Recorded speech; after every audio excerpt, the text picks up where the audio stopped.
Hello दोस्तों, नमस्कार। कैसे हैं आप सभी। स्वागत है आप सभी प्यारे दोस्तों का आपके अपने यूट्यूब चैनल इंग्लिश एक्सपर्ट पर। प्यारे बच्चों, पीछे के बहुत सारे वीडियोज़ में हमने आपको बहुत सारे अंग्रेजी के नए नए शब्दों को पढ़ना, लिखना और बोलना बताया, लेकिन कुछ ऐसे शब्द भी होते हैं जिनके बिना आप अंग्रेजी बोल ही नहीं सकते, अंग्रेजी पढ़ ही नहीं सकते, अंग्रेजी लिख भी नहीं सकते हैं। तो पिछली वीडियो में जो आपको सिखाया था ना, वह बहुत इंपॉर्टेंट है, आप ज़रूर देखिएगा। आज की इस वीडियो में जो शब्द आपके लिए लेकर आया हूँ यह भी बहुत इंपॉर्टेंट है, इनके बिना भी आप अंग्रेजी नहीं बोल पाएंगे। तो वीडियो कंप्लीट देखिए, बहुत ही आसानी से सारे शब्द सिखाऊंगा। अगर आपको यह वीडियो पसंद आता है तो लाइक करिएगा। इस चैनल पर पहली बार आए हैं, सब्सक्राइब नहीं किए हैं तो चैनल को भी सब्सक्राइब करके बेल आइकन को भी दबा लीजिएगा। ठीक है बच्चों, देखिए यहाँ लिखा है इंग्लिश इसके बिना बोल ही नहीं सकते हैं, 100% गारंटी है। इसके पहले जो वीडियो हमने अपलोड किया है ना बच्चों, वह आप ज़रूर देखिएगा, क्योंकि उसमें हमने आपको बताया है कि सब्जेक्ट को कैसे बोला जाता है, सब्जेक्ट कैसे कहाँ पर यूज होता है, वर्ब कहाँ पर यूज होता है, सारी बातें हमने उस वीडियो में की है। तो आप ज़रूर देखिएगा पिछली वीडियो को। ठीक है, चलिए यहाँ पर देखते हैं। सबसे पहला शब्द लिखा बच्चों CAN, तो इसे क्या पढ़ा जाता है? कैन। CAN इसे पढ़ा जाता है बच्चों कैन। इस कैन का मतलब होता है सकना। क्या होता है? सकना होता है। ठीक है, कैसे हम इसे बोल सकते हैं? देखिए, जैसे हम बोल सकते हैं आई कैन रीड दिस, मैं इसे पढ़ सकता हूँ। आई कैन रीड दिस, मैं इसे पढ़ सकता हूँ। आई कैन प्ले, मैं खेल सकता हूँ। आई कैन राइट, मैं लिख सकता हूँ। आई कैन गो, मैं जा सकता हूँ। आई कैन ईट, मैं खा सकता हूँ। इस तरीके के जो सेंटेंस बनाए जाते हैं वह कैन की सहायता से बनाए जाते हैं। ठीक है, कोई भी काम आप कर सकते हैं तो कैन का यूज़ करके आप बोलेंगे। ठीक है, तो ध्यान रखिएगा। अगला शब्द है बच्चों COULD, इसे पढ़ा जाएगा कुड। COULD, इसे कुड पढ़ा जाएगा, कुल्ड नहीं कुड पढ़ा जाएगा। यहाँ पे जो यल है यह साइलेंट है, इसको नहीं पढ़ा जाएगा। ठीक है, तो यह हो गया आपका कुड। कुड मतलब सका। देखिए, प्रेजेंट में अगर बोलना है तो हम बोलते हैं कैन। मैं यह काम कर सकता हूँ, मैं यह कर सकता हूँ, तो उसके लिए कैन बोलेंगे। और मैं यह काम कर सका तो कुड बोलेंगे। ठीक है, जैसे आई कुड नॉट ईट, मैं नहीं खा सका। आई कुड नॉट ईट, मैं नहीं खा सका। आई कुड नॉट प्ले, मैं नहीं खेल सका। आई कुड नॉट रन, मैं नहीं दौड़ सका। तो कुड मतलब सका। आगे लिखा MAY, इसे पढ़ा जाएगा मे। MAY मे का मतलब क्या होता है बच्चों? सकना। इस मे का मतलब भी वही होता है, सकना। जैसे कैन का मतलब भी सकना और मे का मतलब भी सकना। इस कैन का प्रयोग बच्चों क्षमता के लिए होता है, क्षमता, कि मैं यह कर सकता हूँ, मैं हमारे अंदर क्षमता है, मैं यह कर सकता हूँ। ठीक है, और इस मे का प्रयोग होता है आज्ञा मांगने के लिए, आदेश मांगने के लिए। ठीक है, जैसे हम बोलते हैं ना स्कूल में, मे I come in sir, may I come in sir, क्या मैं अंदर आ सकता हूँ sir? May I go out sir, क्या मैं बाहर जा सकता हूँ सर? इस तरीके से बोला जाता है ना, तो आप ऐसे बोलेंगे may I come in sir, may I go out sir, may I sit here, क्या मैं यहाँ बैठ सकता हूँ? इस तरीके के। ठीक है, आगे लिखा MIGST, इसे पढ़ा जाएगा माइट। MIGST माइट, इस माइट का मतलब हो गया सका। ठीक है, सका। जैसे कुड का मतलब सका, वैसे ही माइट का मतलब सका। जैसे आई माइट गो, मैं जा सका। आई माइट गो, मैं जा सका। ठीक है, आगे अगला शब्द लिखा है SHALL, इसे पढ़ा जाएगा बच्चों सैल। SHALL, इसे पढ़ेंगे सैल। सैल का मतलब होता है गा, या होता है गी, या होता है गे, तीनों होता है। ठीक है, इसका प्रयोग हम फ्यूचर में करते हैं। ठीक है, गा गी गे, सैल मतलब गा गी गे। जैसे आई सैल गो, मैं जाऊंगा। आई सैल गो देयर, मैं वहाँ जाऊंगा। आई सैल गो देयर, मैं वहाँ जाऊंगा। आई सैल प्ले, मैं खेलूंगा। आई सैल ईट, मैं खाऊंगा। इस तरीके के। ठीक है, तो गागी गे। आगे लिखा है SHOULD, इसे पढ़ा जाएगा शुड। SHOULD, इसे पढ़ा जाएगा बच्चों शुड। शुड का मतलब होता है चाहिए। शुड मतलब चाहिए, ठीक है। जैसे यू शुड गो देयर, तुम्हें वहाँ जाना चाहिए। यू शुड गो देयर, तुम्हें वहाँ जाना चाहिए। यू शुड प्ले, तुम्हें खेलना चाहिए। यू शुड रेस्ट, तुम्हें आराम करना चाहिए। यू शुड ईट दिस, तुम्हें यह खा लेना चाहिए, ठीक है। आगे लिखा WILL, इसे पढ़ा जाएगा विल। WILL विल, विल का मतलब गा गी गे वही होता है। जो शैल का मतलब होता है वही विल का मतलब भी होता है, ठीक है। लेकिन इस शैल का प्रयोग आई और वी के साथ होता है। किसके साथ? आई अगर सब्जेक्ट रहे या वी सब्जेक्ट रहे तो इन दोनों के साथ हम किसका प्रयोग करेंगे? इस शैल का प्रयोग करेंगे, ठीक है। और बाकी सभी सब्जेक्ट के साथ आप विल का प्रयोग कर सकते हैं, ठीक है।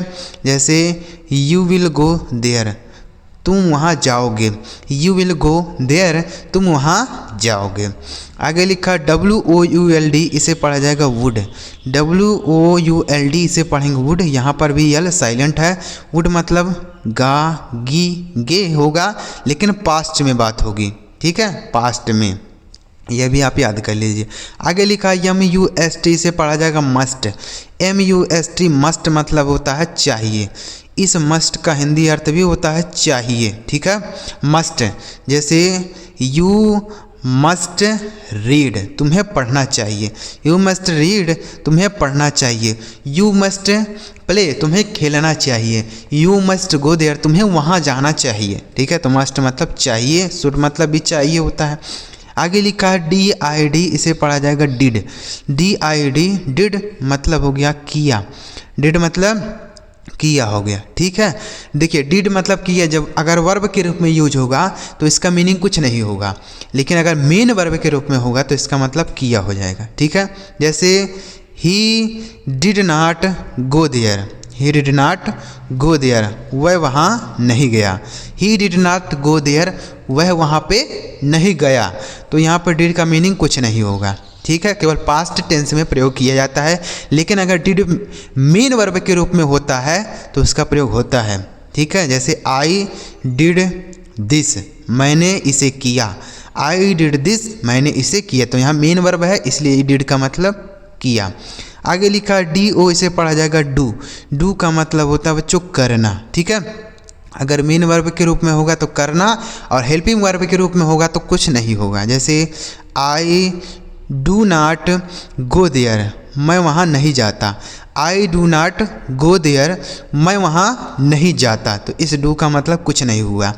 और अगर ऐसे बोलेंगे कि आई डू इट, मैं इसे करता हूँ। आई डू इट, मैं इसे करता हूँ, तो इस डू का मतलब करना।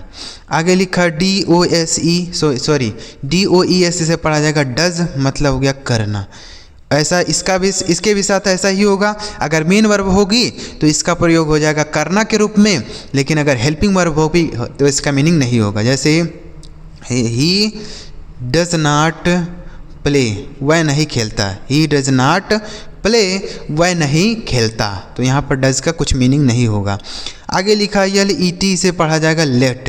LET, लेट मतलब हो गया दो। लेट मतलब दो। जैसे लेट मी गो, मुझे जाने दो। लेट मी ईट, मुझे खाने दो। लेट मी प्ले, मुझे खेलने दो। लेट मी सिट, मुझे बैठने दो। लेट मी रीड, मुझे पढ़ने दो। इस तरीके के जो सेंटेंस होते हैं ना, वह आप लेट की सहायता से बना सकते हैं। मुझे यह करने दो, मुझे वो करने दो, मुझे बैठने दो, मुझे सोने दो, मुझे खेलने दो, कुछ भी करने दो बोलेंगे अगर, तो लेट का प्रयोग करके आप बोल सकते हैं, ठीक है। आगे लिखा है NEED, इसे पढ़ा जाएगा नीड। NEED, need. इस नीड का मतलब हो गया बच्चों ज़रूरत। नीड मतलब ज़रूरत हो गया, ठीक है। जैसे आई नीड द बुक्स, मुझे किताबों की ज़रूरत है। आई नीड द बुक्स, मुझे किताबों की ज़रूरत है। आई नीड द पेन, मुझे कलम की ज़रूरत है, ठीक है। समझ गया ना। तो नीड मतलब ज़रूरत। आगे लिखा DARE, से पढ़ा जाएगा डेयर। DARE, dare. डेयर का मतलब होता है हिम्मत। डेयर मतलब हिम्मत होता है, ठीक है। कैसे बोलेंगे? जैसे हाउ डेयर यू, तुम्हारी हिम्मत कैसे हुई। हाउ डेयर यू, तुम्हारी हिम्मत कैसे हुई, ठीक है। How dare you to touch me, तुम्हारी हिम्मत कैसे हुई मुझे छूने की, how dare you to touch me, तुम्हारी हिम्मत कैसे हुई मुझे छूने की। तो इस तरीके से आप इसे याद कर सकते हैं। एक बार इनको रिवाइज कर लेते हैं ताकि आपको यह पूरी तरीके से क्लियर हो जाए। बच्चों यह बहुत ही इंपॉर्टेंट है, हर जगह इनका यूज किया जाता है। कोई भी सेंटेंस आप बनाएंगे डेली यूज वाले तो इनका प्रयोग वहाँ पे आपको मिल जाएगा। और जो पिछली वीडियो में आपको सिखाया ना वह भी आप याद कर लीजिए, बहुत इंपॉर्टेंट है। अपने बारे में कुछ कहना है तो बताया है, किसी दूसरे के बारे में कुछ बोलना है तो कौन सा शब्द प्रयोग होगा वह भी बताया है। बहुत सारे लोग हैं उनके बारे में कुछ कहना है तो क्या प्रयोग करेंगे, सारी बातें हमने पिछली वीडियो में की है, तो आप ज़रूर देखिए। CAN कैन मतलब होता है सकना, COULD कुड मतलब सका, MAY में मतलब सकना, MIGST माइट मतलब सका, SHALL सेल मतलब गा गी गे, SHOULD शुड मतलब चाहिए, WILL विल मतलब गा गी गे, WOULD वुड मतलब भी गा गी गे पास्ट में होगा, MUST मस्ट मतलब चाहिए, DID डिड मतलब किया, DO डू मतलब करना, DOES डज मतलब करना, LET लेट मतलब दो, NEED नीड मतलब ज़रूरत, DARE डेयर मतलब हिम्मत। तो उम्मीद कर रहा हूँ बच्चों आपको ये सारे शब्द समझ आ गए होंगे। बहुत ही ज़बरदस्त तरीके से हमने आपको बताया। अगर आप यह सारे शब्द समझ आए हों तो इस वीडियो को एक लाइक ज़रूर करिए और ऐसे ही वीडियोज़ पाने के लिए आप इस चैनल को ज़रूर सब्सक्राइब करिए ताकि जब हम ऐसी कोई नई वीडियो अपलोड करें तो सबसे पहले आपको मैसेज मिल जाए। चलिए मिलते हैं प्यारे बच्चों अगली वीडियो में किसी नए टॉपिक के साथ। वीडियो देखने के लिए आपका बहुत बहुत धन्यवाद।